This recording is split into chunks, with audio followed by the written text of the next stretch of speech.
Do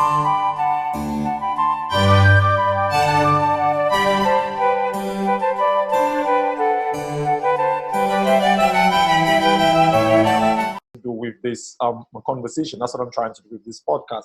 I'm trying to find whether or not there are objective principles that if we follow those principles, we can move from, we can have social mobility, or we can move from one place to the other. And what you just explained is spot on. It's perfect. And that's one of the things that I don't only believe in. And that's what I'm telling persons. When you are faced with principles, when you are faced with, like, persons don't have to believe in gravity for it to work.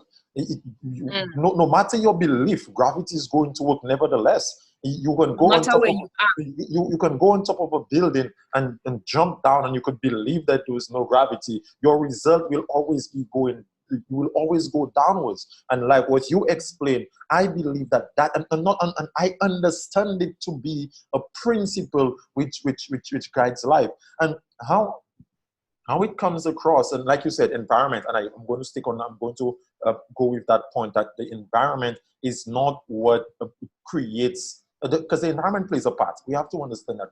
When I studied the work of social, psychosocial development theory of Erik Erikson, he spoke about reciprocal determinism, saying that the environment and the individual's behavior and on other aspects actually influence the individual. But we have to take it a step further.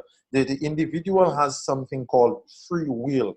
We have the ability to choose between things, and that is the mindset. That is the interpretive structure, because the way we perceive I am here on your podcast because I chose to do certain things. My father is not the richest man here. I'm not the richest from my state, but today I'm talking to someone from the Caribbean because I chose to do certain things. I was resourceful with the little I had at my disposal. Mm-hmm. And that's important. The way we perceive, and like you said, the way we perceive the world, we would call it your interpretive structure, we would call it your frame of reference, but it's simply saying the way you look at the world. You could look at the world in a negative way. You could look at the world like in a victim mentality. You can look at the world that nothing is going right. You can look at the world that, like you said, the evil is against me, and you can look at the world that way, and then it causes a feedback loop. The way you look at the world is the way that you behave.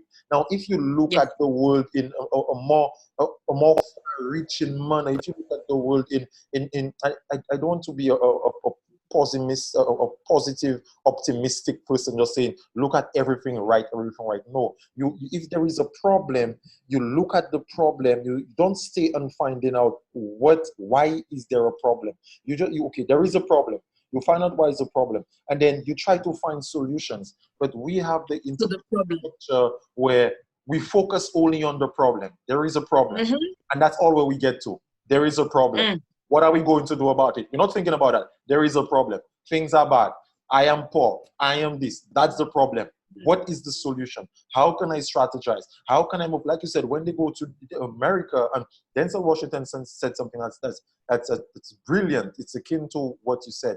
He said, if you hang around the barber shop long enough, you will get a haircut. And another speaker said something similar to that. He said, if you are around 9 millionaires, it's almost impossible for you not to be the 10th one. So staying around people with the mindset that you need to move forward is very impactful. But you must take the personal responsibility to engage into to engage with the advice, the energy that is coming towards you.